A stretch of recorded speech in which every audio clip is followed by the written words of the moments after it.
Video பார்க்குற எல்லாருக்கும் வணக்கம் நண்பா. நம்ம ஜான்ஸ்னா இந்தியாவுக்கு வந்திருக்காருங்க. இது மட்டும் இல்லாமல் பார்த்தீங்கன்னா ஒயிட் 6 ஃபேமிலியில் நான் ஜாயின்ட் ஆகணும் அப்படின்னு சொல்லிட்டு ஃபின் பலர் ஆசைப்படுறாரு. இதே போல் ஒரு சில ரெஸ்லிங் செய்திகளை பற்றி நீ வீடியோ பார்க்கலாமா? அதுக்கு முன்னாடி சேனலுக்கு ஃபஸ்ட் டைம் வந்திருக்கீங்களா? சப்ஸ்கிரைப் பண்ணி பெல் ஐக்கானை கிளிக் பண்ணி வச்சுக்கோங்க. தினமும் போடுற ரெஸ்லிங் செய்திகளை தமிழ் மொழியில் தெரிஞ்சுக்கோங்க. ஃபர்ஸ்ட் நம்ம இதை பற்றி பார்க்க போகிறோம். அம்பானியோடைய பையனுடைய கல்யாணத்தை பற்றி தெரியுமா? என்னப்பா ரெஸ்லிங் நியூஸை பற்றி சொல்லாமல் அம்பானியை பற்றி சொல்கிறேன். எனக்கு அம்பானியே தெரியாதுப்பா. அது யாருப்பா அனில் அம்பானின்னு கேட்டிங்கன்னா ஜியோ தெரியுமா? ஜியோ, ஆமாம், நம்ம செல்லில் நோண்டிகிட்டு இருக்கோமே ஜியோ, அதோடைய ஓனர் தான் அந்த அம்பானி பைப்புல. அந்த அம்பானி பைப்புலைக்கு பார்த்தீங்கன்னா ஒரு பிள்ளை இருக்கிறாரு. பார்க்கும்போது உங்களுக்கு மோட்டு பார் பட்லு கி ஜோலி அந்த சாங் உங்களுக்கு ஞாபகம் இல்லைங்க.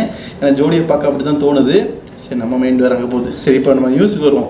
இதுக்கு ஸ்பெஷல் இன்விடேஷன், அந்த இன்விடேஷனை பார்த்துருப்பீங்க. ஒவ்வொரு இன்விடேஷன் பார்த்தீங்கன்னா 18,000 ரூபாயா. அந்த இன்விடேஷன் கார்டே பார்த்தீங்கன்னா 18,000 ரூபாயா. அவ்வளோ செலவு பண்ணி அதை ஒரு இன்விடேஷன் கார்டு செலவு பண்ணி ஒவ்வொரு இடத்துக்கும் கொடுத்துருக்குறாங்க. அதுலேயும் ஸ்பெசிஃபிக்காக இந்த விஐபிஸ் இருக்காங்க, அவங்களுக்கு சில்வரான பத்திரிக்கை, ஃபுல் அண்ட் ஃபுல் சில்வர். அதோடைய மதிப்பு எவ்வளோ இருக்குன்னு தெரியல, ஒரு 50,000 இருக்குமா, கூட தான் இருக்கும்ல. ஸோ அந்த பத்திரிக்கை பாருங்களேன், நம்ம 5 மாதம் சம்பாதிச்சா தாங்க 50,000 வருது. ஒத்த பத்திரிக்கைக்கு 50,000 கொடுக்குறாரு. இந்த மாதிரி பத்திரிகைகள் நிறைய பேருக்கு. நம்ம ஜான்சனாக்கும் போயிருக்காது. இவ்வளோ பெரிய விஐபி, உலக பணக்காரங்கள் ஒருத்தன் அம்பானி. அப்படிப்பட்ட மாமன்னார் கூப்பிடும்போது நம்ம ஜான்சனா வராமல் இருப்பாரா? எஸ், ஜான்சனா கண்டிப்பாக வாரேன்னு சொல்லிட்டு இப்போ அஃபிஷியலி பார்த்தீங்கன்னா இந்தியாவுக்கு வந்துட்டார். ஸோ நம்ம சோஷியல் மீடியாக்காரங்க சும்மா இருப்பாங்களா? நான் எதில் தெரிஞ்சுக்கிட்டேன் பார்த்தீங்கன்னா இந்த கலெக்டர் நியூஸ்காரங்கிட்ட தான். அவன் பார்க்கும்போதே பார்த்தீங்கன்னா எவனோ ஒருத்தன் ஃபோட்டோ எடுத்துருக்கான், வீடியோ எடுத்துருக்கான், அதை தூக்கி போட்டு கலெக்டர் நியூஸ் பார்த்தீங்கன்னா லோகோ போட்டு விட்டானுங்க. அப்போவே நினச்சேன் இந்த மாதிரி போட்டு விட்டாலே நம்ம வீடியோ போட்டால் காப்பரேட் போட்டுறானு. பட் நம்ம ஒரிஜினலாக கண்டென்ட் போட்டிருப்பாங்கல்ல ஜான்சனா நம்ம வீடியோ எடுத்து, அது பார்த்தீங்கன்னா எனக்கு லீக் ஆச்சு. ஸோ அதில் பார்த்துருக்கிறேன் ஜான்சனா பார்த்தீங்கன்னா இந்தியாவுக்கு வர்றது அஃபிஷியலி பார்த்தீங்கன்னா இந்த வீடியோவாக லீக் ஆகிருக்குது. ஸோ ஜான்சனா பார்த்தீங்கன்னா நம்ம அனில் அம்பானியுடைய கல்யாணத்துக்காக வந்திருக்கிறாரு. அனில் அம்பானி யார் பார்த்தீங்கன்னா நம்ம அம்பானியுடைய பையன். எனக்கு நீங்கள் கல்யாணம் எடுத்துங்க, எது வேணால் பண்ணுங்கள், ஆனால் ஒரு விஷயம் பண்ணீங்கள்ல அதை தான் நான் மனசார ஏற்றுக்க மாட்டேன். அது என்னன்னு கேட்டிங்கன்னா கிட்டத்தட்ட பல கோடி ரூபா கொடுத்து அவங்க பார்த்தீங்கன்னா இந்த கல்யாணத்தை நடத்துகிறாங்க. இப்போ பல கோடி ரூபா கொடுத்துன்னா எத்தனை கோடின்னு எனக்கு தெரில. மிஞ்சி போனால் ஒரு 100 கோடி ரூபா. இந்த நெட்ஃப்ளிக்ஸில் நயன்தாரா கல்யாணம் நடத்துனாங்களே, அதை விட பிரம்மாண்டமாக பார்த்தீங்கன்னா அம்பானி கல்யாணம் நடத்துகிறான் அவன் பையனுக்கு. ஸோ இதுக்கு முன்னாடி நடந்தது கல்யாணம் இல்லைன்னு கேட்டிங்கன்னா அது ப்ரீ வெட்டிங்காக. நம்ம ஊரில் நார்மலாக வெட்டிங் வைக்க கூட காசு இல்லாமல் இருக்கும்ப்பா. ப்ரீ வெட்டிங்கே இவ்வளோ தண்ணி வச்சானுங்க, பெருசாக வச்சானுங்க. இப்போ கல்யாணத்தை அதை விட பெருசாக வைக்கிறானுங்க. இதில் தான் ஜான்சனா பார்த்தீங்கன்னா வராது. இவ்வளோ காசு இப்போ ஜான்சனா வந்தாருன்னா தங்குறது, இதுக்கெல்லாம் செலவு இருக்குதே, இதெல்லாம் எப்படி அவங்க மேனேஜ் பண்ணுறாங்கன்னு கேட்டிங்கன்னா அதுக்கு தான் இழிச்ச வாயம் ஒருத்தர் இருக்கிறான். யார் பார்த்தீங்கன்னா நான் தான், நீங்கள் தான், நம்ம எல்லாரும் தான். புரியலை? ஜியோட ரேட்டை 250 ரூபா 300, 350 400ன்னு சொல்லிட்டு 25% கூட்டியிருக்கான்.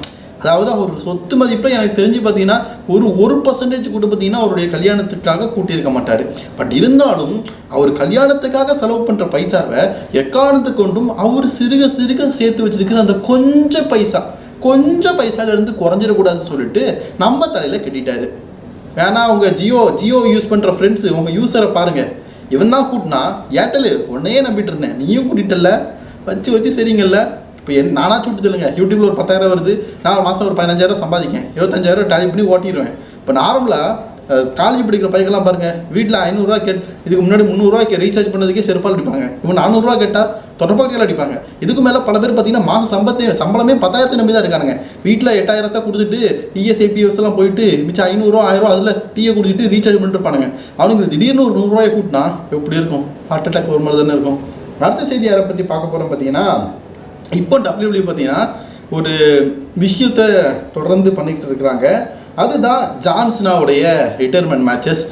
ஒரு டூர் மாதிரி பார்த்தீங்கன்னா கிட்டத்தட்ட ஒரு 30-40 மேட்ச் விளாடுவார்னு சொல்கிறாங்க.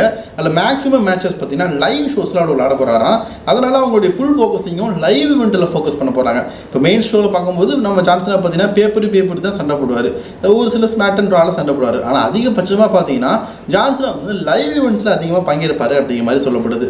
ஜான்சனாவோட ரிட்டையர்மெண்ட் மேட்ச் அடுத்த வருஷம் எல்லாருமே WWE தொடர்ந்து பாருங்கள். அதுக்கு ரெஸ்லிங் கிங்கை முதல்ல சப்ஸ்கிரைப் பண்ணிக்கோங்க. அடுத்த செய்தி இதை பற்றி பார்க்கணுன்னா, அந்த தொமாசா சாம்பான்னு ஒரு கேரக்டர் உண்டு. அந்த கேரக்டர் இப்போ சோஷியல் மீடியாவில் பார்த்தீங்கன்னா அடிக்கடி பார்த்துருக்கேன். ராண்டி ஆர்டனுக்கு நான் ஆர்கேஓ போட்டே தீர்வேன்னு சொல்லிட்டு தேடிக்கிட்டே இருந்தார். ஃபஸ்ட்டு பார்த்தீங்கன்னா WWE ஸ்மாக்டவுன் நடக்கும்போது எம்டிஆர் போட முயற்சி பண்ணாலும் முடியலை. அப்புறம் எக்ஸசைஸ் பண்ணுற இடத்துல போட்டு பார்த்தாலும் முடியலை. சாப்பாடு அரங்கத்தில் போட்டு பார்த்தாலும் முடியலை. எப்படி ஆர்கேஓ போட்டாலும் முடியுமா? எங்கள் ஆள் ஜான்சனா கிட்ட ஆர்கேஓ போட சொன்னாலே நம்ம ராண்டி ஆர்டன் பார்த்தீங்கன்னா நவுண்டுருவார். ஆர்கேஓ போட முடியுமா தொமாசா சாம்பால போட முயற்சி பார்க்குறாரு. ஆனால் அவருக்கே வினையாயிருது. இதில் என்ன தெரியுமா கோஇன்சிடென்ட், ராண்டி ஆர்டன் அடிக்க கூட செய்யலை, சும்மா தள்ளி தான் நிற்காரு. அதுக்கே பார்த்தீங்கன்னா அவர் செத்து போயிட்டார். இப்போது நம்ம தொமாசா சாம்பா ஜானி கர்கர் 2 பேருமே ராண்டி ஆர்டனை பார்த்துட்டாங்க, ஸ்விம்மிங் ஃபுல்லாக பார்த்துட்டாங்க. எப்படியாவது இன்றைக்கி பார்த்தீங்கன்னா அவனுக்கு நம்ம ஆர்கேஓ போட்டே தீரணும் அப்படின்னு சொல்லிட்டு முடிவு பண்ணிட்டாங்க போல இருக்குது. ராண்டி ஆர்டனை பார்த்த உடனே பார்த்தீங்கன்னா ஆர்கேஓ போடுறதுக்கு முயற்சி பண்ணியிருக்காரு. பட் என்ன ஆச்சுன்னு பார்த்தீங்கன்னா முடியலை, ஆர்கேஓ வந்து போட முடியலை. ராண்டி ஆர்டன் பார்த்தீங்கன்னா அதுலேருந்து எஸ்கேப் ஆகிட்டார். எத்தனை தடவை ஆர்கேஓ ராண்டி ஆர்டன் கிட்ட போட்ட முயற்சி பண்ணும், அவரால் ஆர்கேஓ போட முடியல. ராண்டி ஆர்டனுடைய பலத்தை புரிஞ்சுக்கப்பா, அவர்கிட்ட இருந்தால் ஆர்கேஓ போட முடியாது. சரி, கூடிய சீக்கிரம் தொமாசா சாம்பா இவ்வளோ முயற்சி பண்ணுறதுனால நம்ம வாழ்த்துக்களே தெரிவித்துக்கலாம். கூடிய சீக்கிரம் நீங்கள் ராண்டி ஆர்டனுக்கு ஒத்த ஆர்கேஓ போடுறீங்களான்னு சொல்லிட்டு இப்படி வச்சேன், ஒத்த ஆர்கேஓ வேறு மாதிரி நினச்சிக்காதீங்க சரிங்களா. அடுத்தது இதை பற்றி பார்க்க போகிறோம் பார்த்தீங்கன்னா லோகன் பாலை பற்றி தான். கங்க்ராச்சுலேஷன் லோகன் பால். இந்த டிவி நீங்கள் பார்க்க மாட்டீங்க, இருந்தாலும் லோகன் ஃபான்ஸோட ஃபேன்ஸ் யாராவது இருந்தீங்கன்னா யூடியூப்பில் பார்க்குறவங்க லோகன் ஃபான்ஸோட ஃபேன் இருப்பீங்களா, அவங்களுக்குலாம் கங்கஜன் சொல்லிக்கிறேன். ஏன் இந்த கங்கஜன் சொல்கிறேன்னு கேட்டிங்கன்னா, நம்ம லோகன் பால் 250 நாட்களை கடந்து WWE என்ன சாம்பியன், யூஎஸ் சாம்பியனாக இருக்காரு. வாரே வா, வேற லெவல். பட் அந்த டைட்டில் டிஃபெண்டிங் எத்தனை பார்த்தீங்கன்னா 2. கை தட்டிக்கோங்க. ஏன்னா நம்ம ரோமன் ரெயின்ஸை சொன்னோம், அண்ணன் டைட்டில் வச்சுக்கிட்டு ஒரு வருஷத்துக்கு 3 நாள் தான் டைட்டில் டிஃபெண்ட் பண்ணுறாருன்னு. இந்த ஆள் பார்த்தீங்கன்னா 250 நாள் சாம்பியன் இருக்காரு, 2 தடவை தான் டைட்டில் டிஃபெண்டிங் பண்ணியிருக்காரு. அது ஒன்று ராயல் ரம்போ, ஒன்று ரசல்மேனியா. எங்க ஸ்பெசிஃபிக்கான செல்வாங்க நம்ம லோகன் பால், இவருக்கு சொடக்கு வருது, அந்த அளவுக்கு அவர் மேலே கண்ணு போல இருக்குது, வந்துக்கிட்டே இருக்குது. ஸோ அப்படிப்பட்ட லோகன் பால் வந்து 250 நாட்களை கடந்து இப்போதைக்கு யூஎஸ் சாம்பியன்ஷிப் வச்சிருக்காரு. நீங்கள் 250 நாளில் 100 நாள் இல்லை 1000 நாள் கூட சாம்பியனாக இருக்கேன், ஏன் டைட்டில் டிஃபெண்ட் பண்ண மாட்டேங்கிங்க? இது லோகன் பால் மேலே தப்பு இல்லை, WWEல தப்பு. ஏன்னா இந்த ஆள் கான்ட்ராக்ட் சைனிங் பண்ணும்போதே பார்த்தீங்கன்னா நான் இவ்வளோ நாள் தான் சண்டை போடுவேன், முக்கியமானது மட்டும் தான் சண்டை போடுவேன்னு சொல்லிட்டு அவர் கான்ட்ராக்ட் சைனிங் அப்படி சொல்லி தான் எல்லா சைனிங்லாம் பண்ணியிருப்பாரு. WWEக்கு இது தெரியணுமே, இவர்கிட்ட சாம்பியன்ஷிப்பை கொடுத்தா நல்லா இருக்குன்னு சொல்லிட்டு கொடுத்துட்டாங்க. இப்போ இப்படி இருக்குது. அதே மாதிரி ஸ்பீடுன்னு WWE பார்த்தீங்கன்னா ஒரு எபிசோட் நடத்துகிறாங்க. அதில் என்னப்பா நடக்குது, அதை பற்றி நீ சொல்ல மாட்டேங்க அப்படின்னு கேட்குறீங்க. வீக்லி நம்ம அதில் பார்த்துருவோம். ஃபஸ்ட்டு பார்த்தீங்கன்னா இன்றைக்கி பேரன் கார்பனுக்கும் ஏஞ்சல் ஆர்கன்ஸுக்கு பார்த்தீங்கன்னா ஒரு சிங்கிள்ஸ் மேட்ச் எடுத்துருக்காங்க. இந்த மேட்ச்சில் வெற்றி பெறவங்க number 1 contender for the speed championship. Speed சாம்பியனாக இருக்காரு, ஆண்ட்ரதே இருக்காரு. ஸோ அதில் பார்த்தீங்கன்னா இப்போ வந்து பேரன் கார்பன் வின் பண்ணுறாரு. நெக்ஸ்ட் வீக் பார்த்தீங்கன்னா விஜய் ட்ராகாவுக்கும் கார்மேஸுக்கும் ஒரு மேட்ச் இருக்குது. நெக்ஸ்ட் வெனஸ்டே நம்பர் 1 கண்டெண்டர் சொல்கிறாங்க பார்த்தீங்களா, வாரத்துக்கு 2 டைம் டெலிகாஸ்ட் பண்ணுவாங்கன்னு நினைக்கிறேன்ப்பா. ஸோ அதில் வந்து யார் வெற்றி பெறுறாங்களோ அவங்க பார்த்தீங்கன்னா பேரன் கார்பன் கூட மோதுவாங்க. விஜய் ட்ராகாவுக்கும் கார்மேஸுக்கும் மோதும் இல்லை, அவங்கள வெற்றி பெறுவாங்க பேரன் கார்பன் கூட மோதுவாங்க. பேரன் கார்பன் வெர்சஸ் அந்த வின்னர் யார் மோதுறாங்களோ அவங்க ஃபைனலில் பார்த்தீங்கன்னா ஆண்ட்ராய்டு இருக்கிற ஸ்பீட் சாம்பியன்ஷிப்பாக மோதுவாங்க. ஸ்டெஃபனி வாக்கர் அப்படிங்கிற ஒருத்தவங்க உண்டு, நம்ம ஷாஷா பேங்க்ஸில் இருக்கிற அழகான சாம்பியன்ஷிப்பு NJPW உமன் சாம்பியன்ஷிப், அந்த சாம்பியன்ஷிப் வச்சவங்க தான் அவங்க. ஸோ அவங்க பார்த்தீங்கன்னா இப்போதைக்கு WWEல பார்த்தீங்கன்னா அஃபிஷியலி கான்ட்ராக்ட் சைன் பண்ணிட்டாங்க இன் NXT. ஏன் அப்படின்னு NXT சொல்கிறோம் பார்த்தீங்கன்னா, WWE வந்து அவங்களுடைய சோஷியல் மீடியாவில் சொல்லலை, ஷான் மைக்கேல் தான் சோஷியல் மீடியாவில் இவங்க வந்து WWEல சைன் பண்ணிட்டாங்கன்னு சொல்கிறாங்க. இதில் வந்து என்ன தெரிஞ்சதுக்குன்னா, நம்ம ஸ்டெஃபனி வாக்கர் பார்த்தீங்கன்னா WWEக்கு வரும்போது NXT பிராண்டில் தான் சண்டை போடுவாங்க அப்படிங்கிறது தெரிய வருது. சரி, நம்ம அடுத்தது மெயின் ஈவெண்ட் செய்திக்கு எதை பற்றி வர போகிறோம் பார்த்தீங்கன்னா, டீமன் ஃபின் பேலர் பற்றி தான் பேச போகிறோம். ஃபின் பேலர் பார்த்தீங்கன்னா அவருடைய கான்ட்ராக்டை வந்து 1 2 3 4 5 வருஷம் கூட்டி இருக்காது. இதை நான் போன வீடியோவில் உங்கள்கிட்ட சொன்னோம்ல, இப்போ அது பெரிய விஷயம் இல்லை, அதோட ஒரு பெரிய விஷயம் இருக்குது. டீமன் பேலரை எப்போ இறக்குவீங்க அப்படின்னு கேட்கும்போது எனக்கு ஒரு பிளான் இருக்குது. ஆஃப்டர் கொஞ்ச நாள் கழிப்பு நான் வந்து White 6 கூட ஜாயின் பண்ண நல்லாயிருக்கும். ஸோ டைப் பண்ணால், அதாவது எப்படி சொல்ல, White 6 ஃபின் பேலர், இப்போ White 6ல் ஒரு 4-5 பேர் இருக்காங்கல்ல, நான் சொன்னோம்ல 6வது ஒருத்தர் இல்லைன்னு, அதில் நம்ம ஃபின் பேலர் ஜாயின் ஆகி White 6 அந்த நம்ம அங்குலா ஹோடி கூட சேர்ந்து ஒர்க் பண்ணதுக்கு அவருக்கு விருப்பம் தெரிவிச்சிருக்காரு. நானும் White 6 கூட சேர்ந்து ரெஸ்ட் பண்ணால் நல்லா இருக்கணும். உண்மையாக நல்லா இருக்குங்க. இப்போ டீமன் ஃபின் பேலரை பொறுத்த வரைக்கும் பார்த்தீங்கன்னா அதுக்கு ஏற்ற ஒரு கேட்டரிங் கேட்டிங்கன்னா White 6.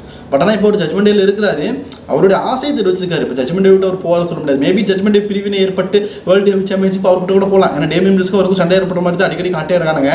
ஸோ இப்போ டேமியன் பிரிஸ்ட்டை விட்டுதலுங்க ஃபின், ஐயோ மண்டே வெடிக்குதுடா சாமி, தொடர்ந்து ரெஸ்லிங் நியூஸை மாற்றி சொல்லி இப்போ கரெக்டாக சொல்கிறேன் பாருங்க. ஃபின் பேலர் ஒருவேளை ஜட்மெண்ட்டை விட்டு வெளியே போயிட்டாருன்னா அவர் வந்து பார்த்தீங்கன்னா நம்ம அங்கிள் ஹாரி டீமில் டைப் பண்ணதுக்கு வாய்ப்பு இருக்குன்னு சொல்லியிருக்கிறாங்க. அதுக்கு சான்ஸ் இல்லை இப்போதைக்கு. எனக்கு தெரிஞ்சு இந்த வருஷம் முழுக்க பார்த்தீங்கன்னா ஜட்மெண்ட்டில் தான் ஃபின் பேலர் இருக்க மாதிரி காட்டுவாங்க. அவருடைய ஆசையை தெரிவிச்சிருக்காரு. இருந்தால் நல்லா இருக்கும்ல, யோசிச்சு பாருங்க. அங்கிள் ஹாரி, ஆட்டுத்தலையன், முயல் தலையன், அடுத்து யார், அந்த முக்காடு போட்ட மூதேவி அம்மா நம்ம நிக்கி கிராஸு. ஸோ கடைசியாக நம்ம டீமன் ஃபின் பேலர் பார்க்கறதுக்கே செமையாக இருக்கும்ல. சரி, இன்றைக்கான ரெஸ்லிங் சைக்கிள் அவ்வளோதான். பிடிச்சிருந்தா லைக் ஷேர் பண்ணிக்கோங்க. கொஞ்சம் பிஸியாக ஆகிட்டோம்ப்பா, அதனால நாளை வீடியோ போட முடியல. நீங்கள் மறக்காமல் RJ கப்புள்ஸ் சேனலை சப்ஸ்கிரைப் பண்ணிக்கோங்க. 2 ஸ்க்ரீனில் கொடுத்துக்கிறேன். அடுத்த வீடியோவில் சந்திக்கிறேன். நாளைக்கு ஸ்மாக்டவுன் ரிவ்யூவில் அதுக்காகவே சப்ஸ்கிரைப் பண்ணிக்கோங்க.